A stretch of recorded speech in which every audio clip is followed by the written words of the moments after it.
Welcome to this channel. And today's scary story comes from a Reddit user. This happened in the early 2000s. I was living with my parents and we had a big old house. One night I was awoken in my bedroom by what sounded like screams in the middle of the night. Obviously I was freaked out sitting in bed, trying to figure out where the noise came from. My bedroom window was open and the house was really old. So I assumed that maybe a branch had fallen outside or something. Well, a few minutes later, the screaming stopped and I went back to sleep. In the morning after, of course, not sleeping at all, I got up and went to check on my parents. They were both still asleep and nothing appeared to be different. But as I got back into my bed to go check my phone, I noticed that the covers had been pulled off of me during the night and the window was wide open, letting in a nice breeze.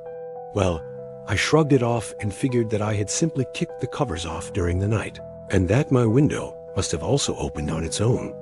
I tried to go back to sleep, but couldn't. So I got up and started watching TV. About an hour later, my mom came into the room and asked if I had heard anything during the night.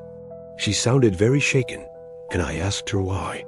She said that she had a horrible dream that someone was trying to get into the house, and that she had woken up screaming.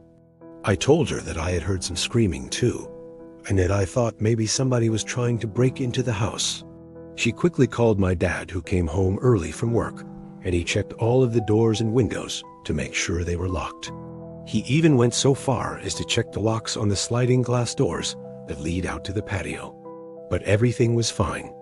We watched TV together for a while, and my dad even took a nap in my room until it was time for him to go back to work.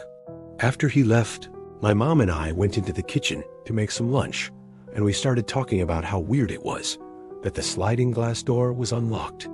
Then we started to wonder if maybe someone had actually tried to break in during the night, but we just didn't hear them. Then I noticed a shadow on the wall. It was a perfect human silhouette, and it looked like it was standing in the doorway. My mom and I screamed and ran out of the house into the backyard. When we turned around to go back inside, the door was locked and there was no sign of a break-in. We called the cops, but they couldn't find any evidence of a break-in either. My mom and I never did find out what that shadow was or who made it, and it still creeps me out thinking about it. That's one scary story from Reddit. And if you like this one, make sure to check out more, because there are plenty of other terrifying tales just like this one.